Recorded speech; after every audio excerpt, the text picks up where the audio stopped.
Story time, ce matin, je me permets de faire une story time. C'est comme ça qu'on dit, non? Story time, je crois. Et le titre de ma story time, c'est Le mimosa à quoi les mensonges finis, oh. Le waka fini, oh. Le sasaye fini, oh. Vous êtes nombreux à réciter notre chanson Palapala qui est aujourd'hui une référence dans le Bikutsi, cette chanson-là.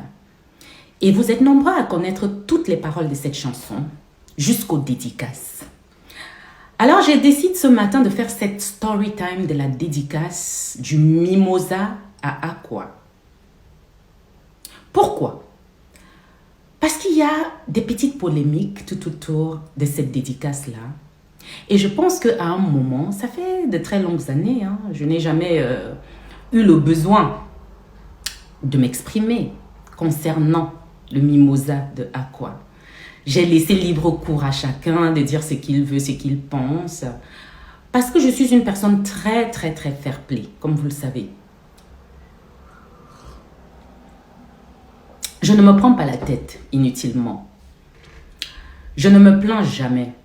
J'encaisse énormément. Je n'ai généralement pas le temps, vraiment. Mais je tiens quand même aujourd'hui à faire cette story time là.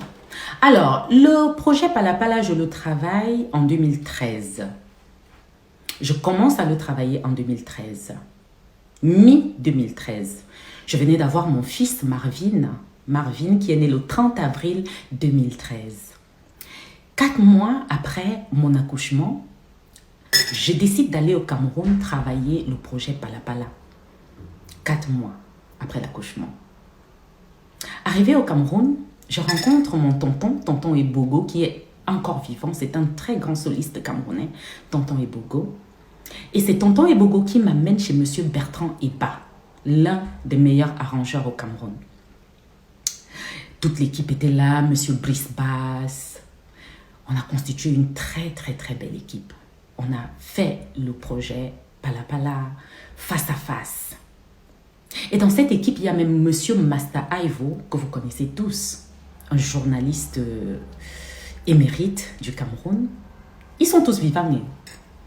Et vous savez, quand on fait un projet musical en studio, vers la fin de ce projet-là, il y a toujours une dernière séance d'écoute où on peut faire des modifications ou encore des dédicaces. Ce jour-là au studio, pendant la séance d'écoute et des dédicaces à ajouter dans la chanson, nous avions le regretté mémoire. Ça me fait de la peine. Il s'appelait Bertrand Le Mix, vous le connaissez tous. Du moins, ceux qui sont dans la sphère musicale camerounaise, vous connaissez Bertrand Le Mix. C'était un homme très disponible, un homme qui a beaucoup aimé la culture, un homme qui a beaucoup œuvré pour la promotion de la musique camerounaise. Il est décédé il y a quelques années, malheureusement. On me l'a présenté. Il était domicilié à Douala. Il est venu à Yaoundé pour cette session-là d'écoute studio dans le projet Palapala. Pendant l'écoute, j'ai mis quelques noms, voilà. Et il me dit, Mani, je suis de Douala. Je pense que, c'est mon avis, il faudra que tu fasses une dédicace à un endroit à Douala. C'est un endroit actuellement qui chauffe, c'est un cabaret. Et vu la portée qu'on veut pour ce projet-là, c'est un endroit qui va adopter cette chanson. Et ce sera un plus. Car je connais le directeur de cet endroit-là. Je lui dis, d'accord, c'est quoi l'endroit? Il me dit, ça s'appelle le Mimosa et c'est situé à Aqua. J'ai dit, d'accord, ok. On discute un peu là. Monsieur Bertrand Eba est vivant, hein? Il est à Yaoundé, il est là, il est... Voilà, donc il peut confirmer mes dires. On discute un peu et tout. Il me dit, non, c'est important. Parce que je connais le directeur et c'est vraiment un endroit chaud. Beaucoup de gens vont là-bas. Ils vont mettre ça tout le temps.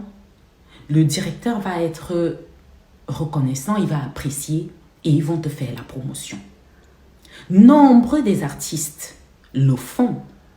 Ils prononcent des endroits chauds, ils font des dédicaces à des personnes susceptibles de porter leur projet et d'amener leur projet plus haut.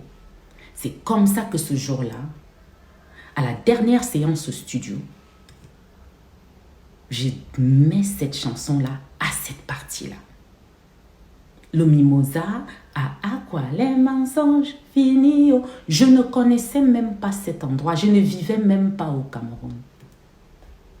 J'étais installée en France.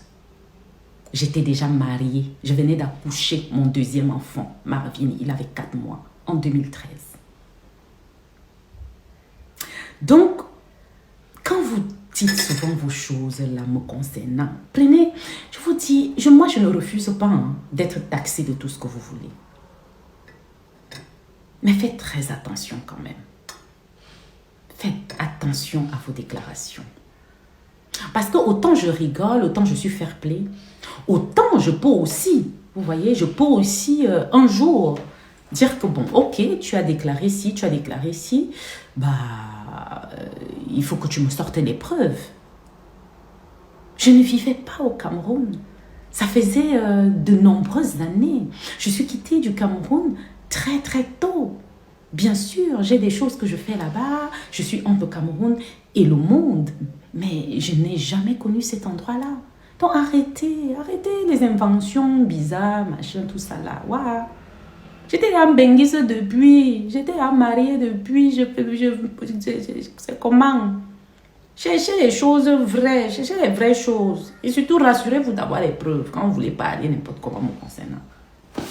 Donc, Monsieur Bertrand Eba est là, il est vivant. Monsieur Aivo, Master Aivo, il est vivant. Monsieur Tonton Ebogo, qui a été celui qui m'a tenu la main, qui m'a amené au studio chez Monsieur Bertrand Eba, est vivant. Je ne connaissais pas cet endroit. C'est une dédicace stratégique qu'on a fait dans la chanson. Donc arrêtez un peu. Oh, elle a travaillé au Mimosa. Elle était serveuse au Mimosa. Elle a machin. En quelle année comme ça là, non? C'était en quelle année? Parce que ce que vous oubliez, c'est que tout est traçable. Hein? Ma vie, elle est traçable. Hein?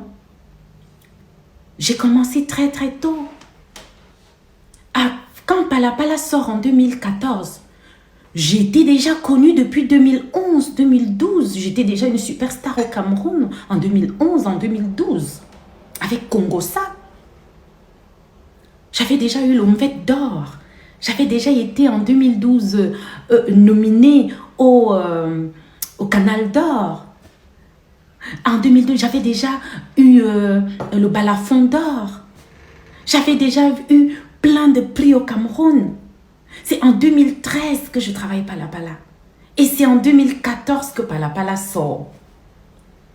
Donc, à quel moment j'ai été serveuse dans votre mimosa là? Alors que j'étais déjà une super giga star depuis des années. J'étais déjà en France, j'étais mariée, j'avais des enfants. À quel moment en fait? Faut arrêter. Quand vous inventez les choses sur les gens, inventez bien, s'il vous plaît. Oh, vous fatiguez. Tellement vous voulez rabaisser les gens et vous êtes où là que vous voulez nous montrer que non, vous connaissez quoi dans la vie des gens en fait. Elle était ni mof. Fermez vos bouches avec ça. Et une giga star comme moi depuis 2011. J'avais quel âge en 2011? 2012. Avec Congossa. Oui, Tigomoro. Oui, moi, Tigomoro. Madono, oui, Tigomora. Nominé au Canal d'or, Mvette d'or, RTS Award, Balafon d'or. Je vous parlais de 2012, avant même que l'affaire de Palapala ne commence ou quoi que ce soit.